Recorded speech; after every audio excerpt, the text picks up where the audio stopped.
Good evening, καλησπέρα σας αγαπητοί ακροατές. Καλώς ορίσατε στην εκπομπή μας Faces, πρόσωπα.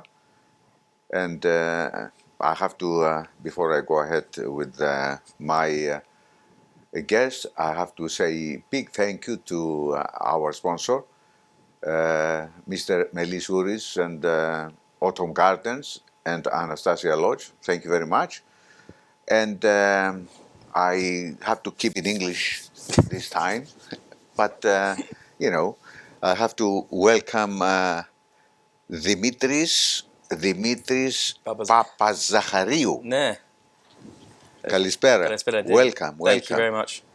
Papazachariou Ναι. is something to do with your grandfather, or is he a priest, or is the family just? My understanding is Baba is when you have a priest, but my funny way of saying it is Baba means father. Yes. And Zachariah is sugar. Oh yes. Okay. But so we don't. Maybe down the line somewhere. Might be, yes. Might be the family, yes. Yeah. Your father is Greek. No. From Greece, yes. He was born here, but my yaya. He was born here. Yeah. Yeah, but my yaya came over in 1960. Okay. When she was very young, from Thessaloniki, with my bapu who was from Boros. They came here, and then my dad and my auntie were then born here. Yeah. And you born in London? No, Enfield. Yeah. Enfield? Yeah, just up Chase Farm. Oh, okay. All right, that's good. So tell me about your childhood days. I mean, it's good to know about yourself, about your, life in the past. I think the most obvious way to say it is North London, born and bred, all my friends, Greek, Cypriots, English. You went to Greece as well? I did for a few years, but I had very complicated health when I was younger. I was in and out of hospital up until the age of 12. I missed about a few years of school. So I had to keep learning while I was in bed. And then my dad said, okay, we need to pick between English and Greek school. Yeah. And we decided to go with English. So my Greek is good. I can understand everything. But you can't speak. Yeah, it takes me a while to speak back. But it's like everyone else who born here from Greek parents. Like my daughter is the same. What I mean? She can understand everything, but she can't answer back. Yeah, it's the same with me. Yeah. Never mind. And then after school, you study. I went to filming. Yeah, so I knew from a very, very early age I wanted to do film. My dad we'd watch Lawrence of Arabia together when I was 9. I'd watch all these like Spartacus, 2001: Space War, all the big films that you probably shouldn't show a 9-year-old, 10-year-old boy. But Spartacus, yes, Get Ducklos. Get Ducklos, that's it, yeah. And I just fell in love with stories. And then I told my mum, I went, for your birthday, what would you like? I was 11. I was like, I want a camera. And they bought me a camera, and then little toy figurines. I'd be in the garden, in my bedroom, just doing that. And then from then I was like, okay, this is what I want to do. And then to university. Then you went to university and you study, and then I have film production. I did Portsmouth for 3 years. I needed to get out of London. I graduated with a first, and then I showed my student films around London, and then that got me my first job. Where? It's now called Technicolor, but it was called MPC. They did all the visual effects for Marvel films, Lion King, Martian, Fast and Furious. So that was my first step into film. Yeah, and then you decided to start, doing your own productions, and you already did 2 short films, yes? I did. So I did my first one when I was very young. My second one, like a year and a half ago, called Hindsight. Prior to that, I'd worked for Channel 4.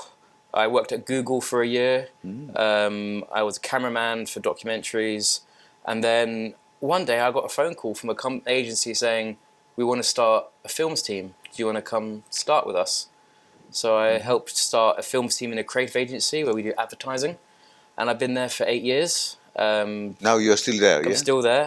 I now write and So direct. you're doing productions, They take, responsibilities of producing adverts and all this kind of thing. This is what you do, yeah? Yeah, so I have a producer, but my role is to write the advert, then direct it on set. You mean you write the script and all this? Yep. And direct it and all this, yeah. And then, obviously before that, I have to pitch it to the client, like get them excited about it. And then, I don't know, a few years ago, I was like, I've not done anything for a while. So I decided to make my last short film, Hindsight, and then it's now just snowballed. Okay, tell me about your first film, the short film. Yeah, my first film was about technology, because that's all we hear about nowadays. And you have apps where you can match with someone and you can find a partner or go on a date. And people, it's very quick. It's like, no, yes, no, yes, no, yes. Yeah. And I was like, imagine what you're missing out on if you... You miss it so much, yes, definitely. Yeah, if you're missing the wrong person. Yeah, so the idea was that if two people met on an app and they matched, they could, with the magic of technology, see, before they even meet, what the first 6 months of relationship would be like. Yeah. And the good parts, the first dates, the kisses, the love, the bubble, and then you'd see how it happens afterwards. And then once you've seen that, you can make a decision. Okay, I'm actually going to go meet that person. It's like cheating, seeing the future before you even met someone. Definitely, 100%. This is what's happening. I mean, so many people are pretending they are something and they're different, and then when they meet, disappointment. Exactly most of what the times, yes. The film talks about. And I like the idea that one guy who was like, okay, I've seen it. Okay, it might not end well, but I still want to go for it because you might learn something. Whereas the other person, she's like, waste of time. Yeah, no, thank you. Yeah. So just ask that question. And what's happened with the film? You took it to festivals, or? Yeah, it's still in the festival run now. I believe we are on 7 wins, 8 nominations, and a few honourable mentions. But we've got a few. That's good. That's good. 15, 16 in total. And how old is the film? How long ago do you? Oh God, that was a year and a half ago, and it was only a 6-minute film. But 6 minutes. Yeah, it's doing well. It played in Cardiff last month. I couldn't go, but people were seeing it, getting messages saying that was interesting, that was cool. So that sort of, I don't know, it gave me the idea that, maybe you can do it and just keep moving. Yeah. So going on to the second, short film, which you're gonna show in March. Yeah. Tell us about the idea, how the idea came from, Yeah. and a little bit about the story of. Yeah, of course. Or Levendis. Levendis, yeah. So it was the idea that something happened in my life, and whenever it would happen, I would go to my yaya, who was my biggest fan. Yes, She was like, you can do it, yep, anything you want, do it, And you can tell her everything as well. Oh God, she knew me like anyone else. But she'd give me advice and I'd feel better. But now obviously she's not here, and I was like, oh God, what if you could speak to someone who's no longer here? And that was the idea. And then, but she always called me Levendimo. I'm the baby of the family. Yeah. So it was like, Levendimo. And I was like, I know what it means to say it, but what does it actually mean? So I did some research, and it kind of unraveled this beautiful story. About the word Levendis, Yeah, like the etymology of the word. How Leventis comes from the Italian word Levant, which means people of the Mediterranean. And being Greek, I was like, yeah, like that. Yeah, Leventes, they used to, that's what I have in mind. They used to call the people, especially the men who they were going to wars and all this kind of thing, very tall and strong and all this kind of thing. Adventures, they're going out. Yeah. And that was the idea. And I was like, okay, then I found out that then Levant in French means to rise. I was like, that's really interesting. So I like the word is, even in French and other, languages, it means the same. You know what I mean? Yes. The feeling of it is the same. And I was like, okay, I really fell in love with that. I was like, oh my God, I've never known it. So I had that, and I had the tech, and I was like, okay, so what if You put it together. put it together. And then my yaya used to have a picture of the Acropolis in her living room for the entire time I've been alive. Yeah. And so I thought that's a good way to tell the story. Yeah. So in the film, when the young man sees his yaya, there's a picture of a ship at sea. And she tells him the story of the ship, and actually Leventis were the kind of men who would go on that ship. Yes. Looking for adventure. Yes, or to go to fight. Yeah, exactly. The enemies or whatever. Yes. So that's good. And that's how. So it's about the just trying to produce the word to show to the audience what is the meaning of this word. Exactly. That's good. It's we say it to everyone, don't we? You say it to your grandchildren. Yeah. This is, we are proud to say, o Leventismo. Yeah. You see my Leventi? You see my Leventi? All the time. This is what we say, this is what we do. It doesn't matter. We all think our child is Leventis. You know what I mean? Yeah. Exactly, and that's where it all came from. Yeah, that was the word. Yeah. So okay, and it's ready to be shown next month. Give me more information about that. Yeah. So we are hosting the premiere screening of the film. It will be on the 27th of March at 7 p.m. at the East Finchley Phoenix Cinema. We are basically opening the doors at 7, and then all the guests who help fund the film and where we got the money from, friends and family are coming, and then we're going to show my first film, and then my second film, and then just to let everyone know that there's stories out there. That's good. And after that, this is the first showing, or? This is the first showing. I'm in talks with a few other cinemas at the moment to show it around London.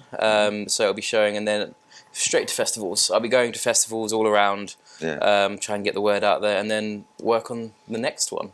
Yeah, you already have an idea about the next one. I have a few ideas. I just need to put pen to paper. You probably know how hard it is to get yourself inside. Going, okay, I can do this. You based your ideas all the time on something which is exists. It's not just you don't base it on something you imagine. I love to tell stories where it might be possible. Yeah. With technology. That's why my films talk about technology, because that's moving so quickly, where the narrative of the film might not be so crazy that it might not exist, where you see spaceships and aliens and that's cool sci-fi, but if you have stuff that seems semi-real, it kind of gets people to think. And I love ending a film on a question. The end of this film ends on a question. The end of my last film ends on a question. Yeah. To tell the audience, hey, what would you do in this situation? But that's where my film's based. But yeah, the story just is about a young man who is going through a really rough time. Just things aren't great. And we find out what that might be at the beginning of the film. And then he goes to see his yaya. And then she gives him that word of wisdom to hey, Daddy, get up, It's not over yet. Keep fighting. Keep fighting. Exactly, yeah, you are Leventis, just keep going. Yeah. So tell us about the cast and about the people you work with. Yeah. So this is I'll be really honest about it. For me, this is my first film where I've actually acknowledged my Greek sort of heritage, where my last film didn't at all. It was very sci-fi and people. And I was like, God, I've got so much. I know so many Greek stories and things that I could use. So that's why I went with the Greek route. But then I was like, okay, I need to keep the cast Greek, because how can you explain to someone who isn't Greek or Cypriot or from the Mediterranean what Leventis is? Yeah. And what was it feel? So a friend of mine, Panos, who works in theatre as well, recommended his friend called Lucy Christofi. And Panos Savidis, is he? Yeah, he knows everyone, Panos, literally. I saw him at a wedding the other day and I didn't realise he was going to be there, and he came running over. And he recommended Lucy, and I spoke with Lucy, and I mean, she got it instantly. You know, she's a grandmother. She was like, I get this. So that I was worried, like, how am I going to cast a Yaya? Yeah. So she knew straight away. And then I found a friend of mine. I told him, listen, I'm looking for a Greek young actor, but someone who's like near enough my age, but also like is not successful, but is can be in touch with the emotional side. Because Greeks, sometimes we're quite just stern and quiet things. So somebody who'd be in the emotions, and Christopher Evangelou came to my attention. Yeah, he turned to acting now. Yes. Yeah. So he was a boxer, and he's got his own gym in North London. He still teaches and does workouts. And I spoke to him, and we actually bonded really quickly. We were sitting in his gym, just chatting over a coffee, and we're talking about late life, relationships, bad relationships, and bad things that happen. And we sort of saw already, like, okay, this could really work. So I got my all Greek cast.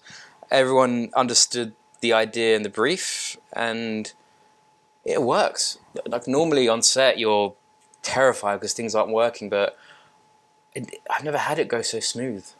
And maybe it's a good thing or a bad thing, I don't know, but yeah, it was nice for me to work with people I'm used to in my environment, my community. Mm-hmm. Definitely, yeah, definitely. Anyway, I want to show, real, show reel with you, just to get an idea, and the people, get an idea what you did and all this kind of thing, and then we came back to. Of course. Can we see this? Thank you.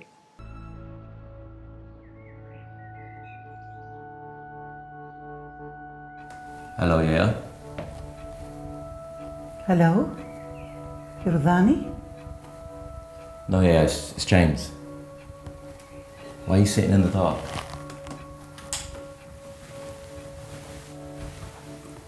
You look different. I've grown my beard, yeah. Yeah. I bought you some flowers. Yadi? Because it's your birthday. It's not my birthday.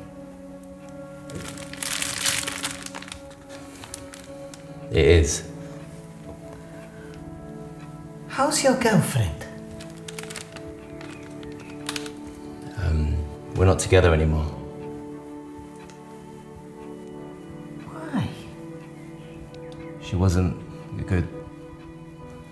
Let's get some fresh air in here. It's cold here. That's nice. That's nice. We get an idea about you. I hope so. And now, okay, as I said earlier on, you are still young, very young, you have plenty of time and all this kind of thing. And I suppose you have plans in the future. And talking to you before we start this interview, say, I might be do a feature film as well. So what are your plans?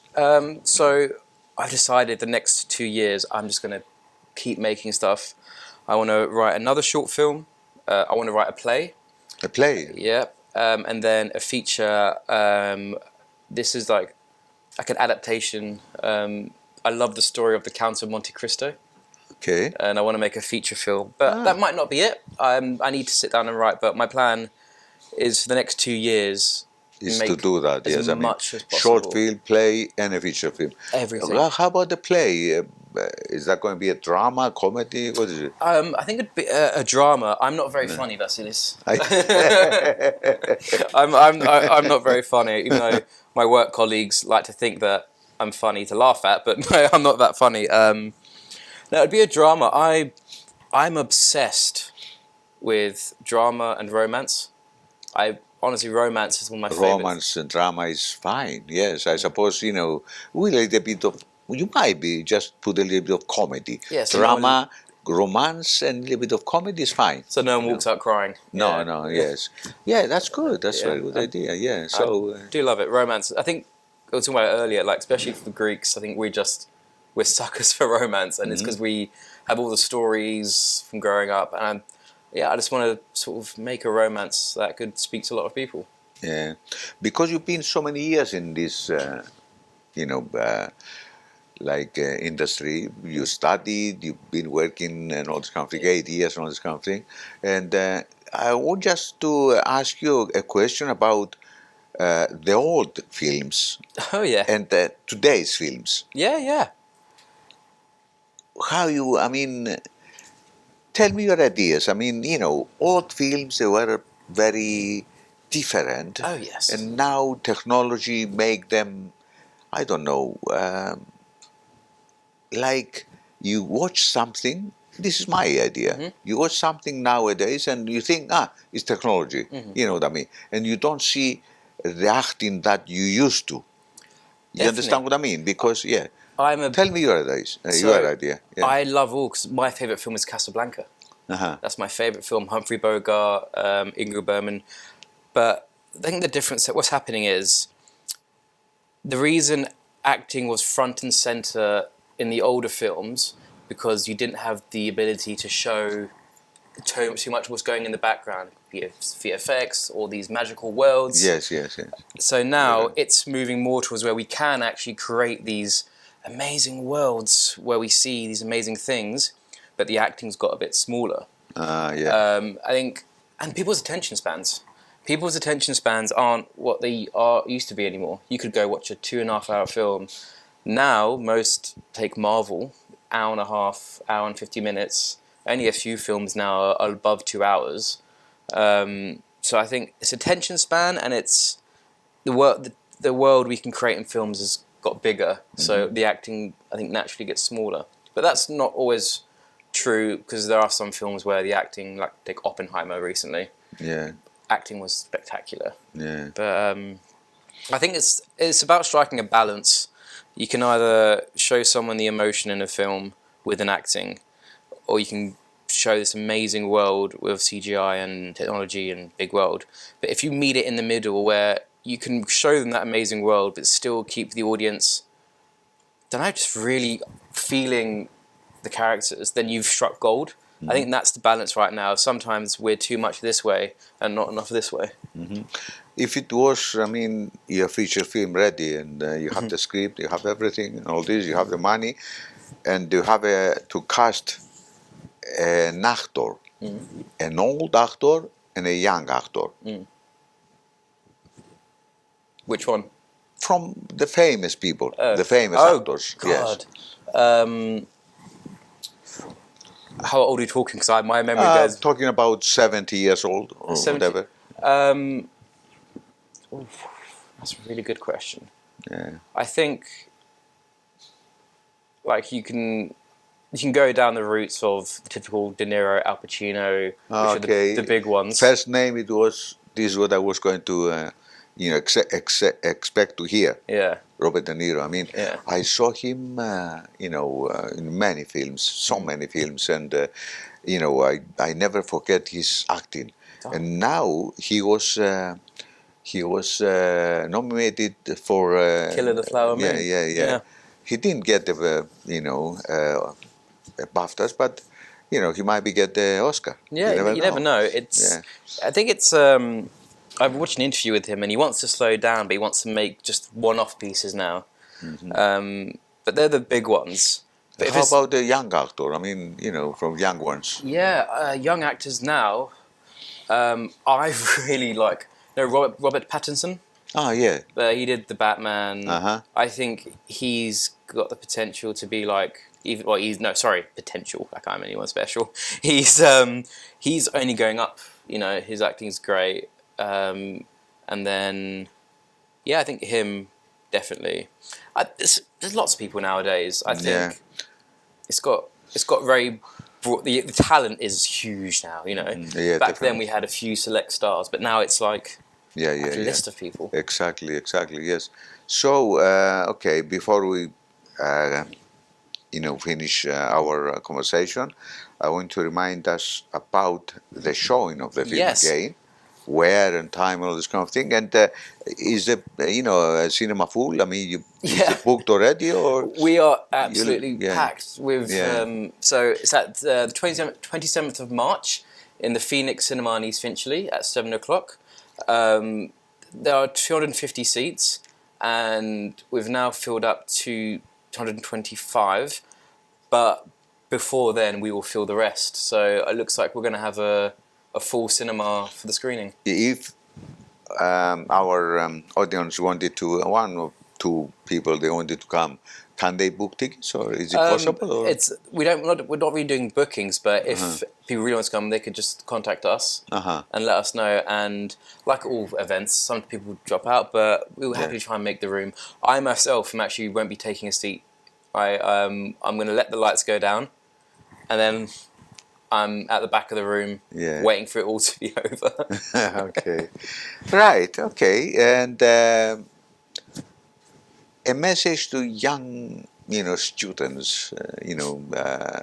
They want to be like you. They want to start doing their own, productions and all this kind of thing. They want to study, filming.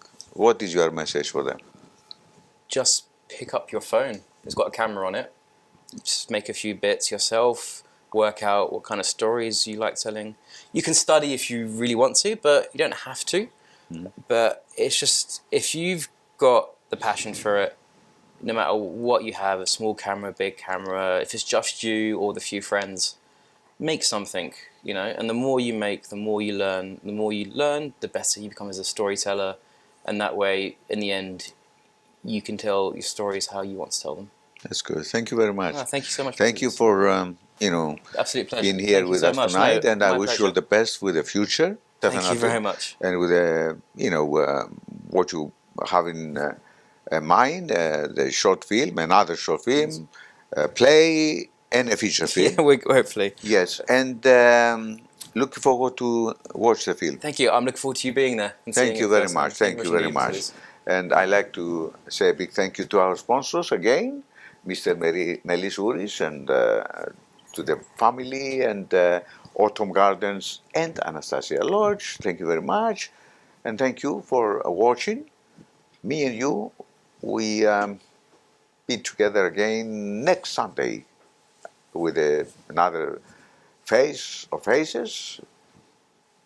Keep loving each other. Have a good night. Hi, my name is Dimitri Papazachariou, and I'm a commercial and narrative film director. I've worked in the industry now for about 11 years. I spent the last 7 years at a creative agency as a film director. Last year, I finally put my money where my script was and made my first short film, Hindsight. My team and I are overwhelmed with how well it's been received. As of today, we have 7 awards and 4 nominations. My next short film, Leventis, is about a young man who finds solace in a virtual reality and is looking for the healing power of human connection. At first glance, it's about a young man struggling with his demons. He visits his grandmother. She shares with him the origins of the Greek word levendimor. She tells him a story about hope and where this word came from and what it really means. But underneath all of that, it's a story of what if. What if we could use the power of AI to visit those who have left us? Having access to that wisdom and that love that might have once been lost. This story came from just that. We all go through some turbulent times. I was going through a period of my own. I desperately want to speak to my grandmother, the one person who would cut through all that noise, tell me to follow my dreams and do what's best for me. I've assembled an incredibly talented team of professionals dedicated to bringing this project to life. Hi, I'm Ben. I'm going to be the executive producer on this project. I've been working with Dimitri for about 7 years now. We've been scaling a films team together focused on story-led content. I was also the exec producer on Dimitri's award-winning film, Hindsight. I'm super excited about this project. We're actually going to be exploring AI, something I'm personally very passionate about, around how AI affects the human condition. Hi, I'm Sebastian Manek, and I will be producing Leventi. With your help and support, Leventi could secure a budget that will help cover talent costs, location costs, crew welfare, and most importantly, get this film out to you guys in the world. Hey, I'm Josh, and I'm the director of photography. My main responsibility on set is going to be to make this film look the best it can possibly look. In charge of camera, in charge of lighting, in charge of the visual style that helps tell this story. Given the narrative of this project, we need to use cinematography to take the audience on an emotional journey that resonates with them long after they finish watching. By supporting our project, you would not only be bringing this story to life and making it a reality, you'd be fulfilling a dream. A dream to tell stories and share them with people. And we would be incredibly grateful. Thank you for your support.